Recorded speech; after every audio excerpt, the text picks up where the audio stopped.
Bienvenue dans ce 3 minutes pour comprendre le zen. Et pour comprendre aujourd'hui, faire face avec prudence. Le texte nous dit lui tourner le dos ou s'en approcher.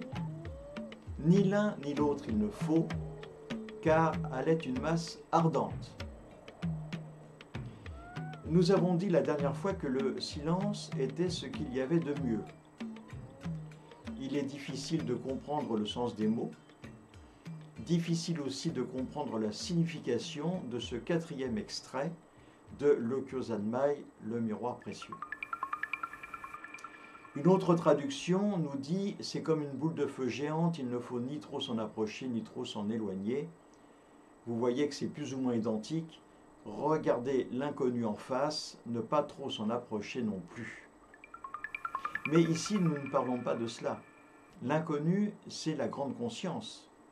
C'est la loi du Bouddha, le Dharma. Tourner le dos au Dharma, c'est tourner le dos à notre pratique.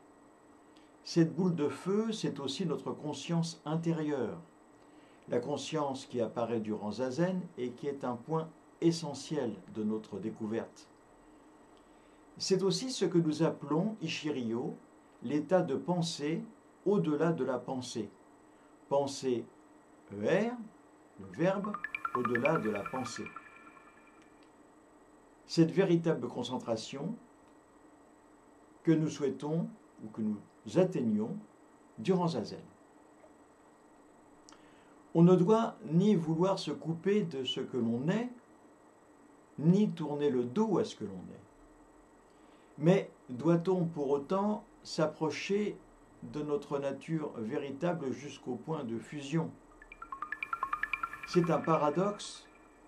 Souvent, dans mes enseignements, j'ai dit qu'il fallait douter du doute lui-même, mais également qu'il est nécessaire d'explorer la frayeur de ce qui se cache au sein de notre être véritable. Cette face obscure, la fameuse face cachée de la lune. Ce que nous devons découvrir ici, c'est où donc s'arrête notre capacité de nuisance. Nous avons tendance dans la vie à montrer le bon côté des choses. Nous avons tendance dans la vie à montrer le bon côté de notre personne, de notre personnage. Nous nous créons un film et ce film, nous le projetons vers les autres. Mais que sommes-nous en réalité ? Ni l'un ni l'autre, nous dit le texte. Elle est comme une boule de feu. Cet extrait du poème nous incite à bien connaître nos limites, mais la boule de feu, c'est également la réalité du Bouddha. Quel est ce véritable pouvoir de nuisance qu'il y a en nous? Cette masse ardente qui sommeille. Nous seuls en connaissons la réponse. Et cette réponse, nous la trouvons durant la méditation Zazen. Nous devons en être assez proches pour la comprendre, assez proches pour la dompter, l'assimiler, la transformer. Et le dharma du Bouddha est aussi comme une boule de feu.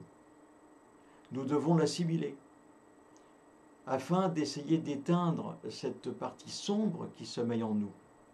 Ensuite, nous pourrons en extraire la substantifique moelle d'amour et d'acceptation dont nous sommes nous-mêmes demandeurs.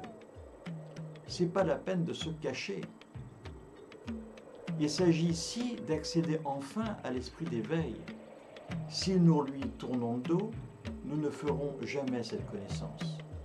Mais si nous nous en approchons beaucoup trop, alors nous allons nous perdre en elle. Zazen nous permet de comprendre cela tout en gardant nos distances. Souvenez-vous-en. Voilà. Je vous dis à la prochaine fois et en attendant, n'oubliez pas d'être heureux juste pour montrer l'exemple. À la prochaine.